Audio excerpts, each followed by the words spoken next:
আচ্ছা, আপনার কি কখনো মনে হয় যে আপনার কাছে যদি আরো টাকা থাকতো, যদি আপনার পরিবার অনেক ধনী হতো, কিংবা আপনার যদি একটু ভালো সুযোগ থাকতো, তবে আপনি আজ অনেক বড় কিছু হতেন? যদি আপনার উত্তর হ্যাঁ হয়, তবে আজকের এই ভিডিওটি আপনার জীবনের মোড় ঘুরিয়ে দিতে পারে। কারণ আজ আমরা কথা বলবো এমন এক মানুষকে নিয়ে, যার কাছে অজুহাত দেওয়ার মতো হাজারো কারণ ছিল, কিন্তু তিনি বেছে নিয়েছিলেন কঠোর পরিশ্রমকে। তিনি আর কেউ নন, ডক্টর এপিজে আব্দুল কালাম। প্রিয় দর্শক, আমরা সবাই সফল হতে চাই, কিন্তু সাফল্যের পথে আমাদের সবচেয়ে বড় শত্রু কোনো মানুষ নয়, বরং আমাদের নিজেদের তৈরি করা কিছু অজুহাত। আমরা বলি সময় নেই, আমরা বলি ভাগ্য সহায় নয়, কিন্তু সত্য হলো অজুহাত মানুষকে ধ্বংস করে দেয়, আর পরিশ্রম তাকে তিল তিল করে গড়ে তোলে। আজ ডক্টর কালামের জীবনের একটি ছোট্ট গল্পের মাধ্যমে আমরা দেখব কিভাবে পরিশ্রম মানুষের ভাগ্য বদলে দেয়। ডক্টর কালাম যখন ছোট ছিলেন, তার পরিবার খুব একটা সচ্ছল ছিল না।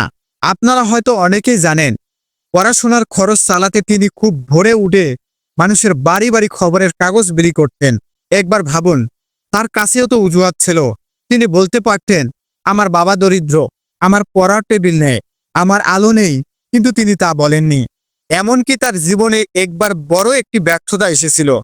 তিনি চেয়েছিলেন পাইলট হতে, কিন্তু পরীক্ষায় তিনি নবম হয়েছিলেন, যেখানে নেওয়া হয়েছিল মাত্র 8 জনকে। তিনি কি ভেঙে পড়েছিলেন? তিনি কি ভাগ্যের দোয়াই দিয়ে অজুহাত দিয়েছিলেন?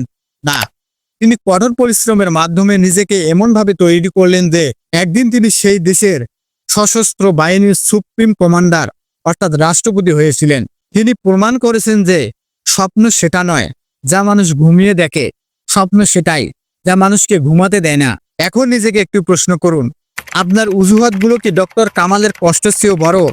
আমাদের সমস্যা হলো আমরা কাজের চেয়ে চিন্তায় বেশি সময় নষ্ট করি। পরিশ্রম আপনাকে শুধু টাকা বা খ্যাতি দেয় না, এটি আপনার চরিত্র গঠন করে।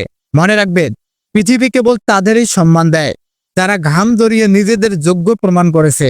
তাই আজ থেকেই আপনার ডায়েরি থেকে কিন্তু, যদি বা তবে এই শব্দগুলো মুছে ফেলুন। পরিশ্রমের কোনো বিকল্প নেই। আপনার বর্তমান পরিস্থিতি যাই হোক না কেন, আপনার পরিশ্রমে আপনার ভবিষ্যৎ নির্ধারণ করবে। ডক্টর কালামের একটি উক্তি দিয়ে শেষ করতে চাই, যদি তুমি সূর্যের মতো উজ্জ্বল হতে চাও, তবে আগে সূর্যের মতো পড়তে শেখো। আজকের এই ভিডিওটি যদি আপনার মনে সামান্যতম অনুপ্রেরণা দিয়ে থাকে, তবে কমেন্টে জানান আপনি আজ থেকে কোন অজুহাতটি ত্যাগ করতে যাচ্ছেন। ভালো থাকবেন, পরিশ্রমী হবেন।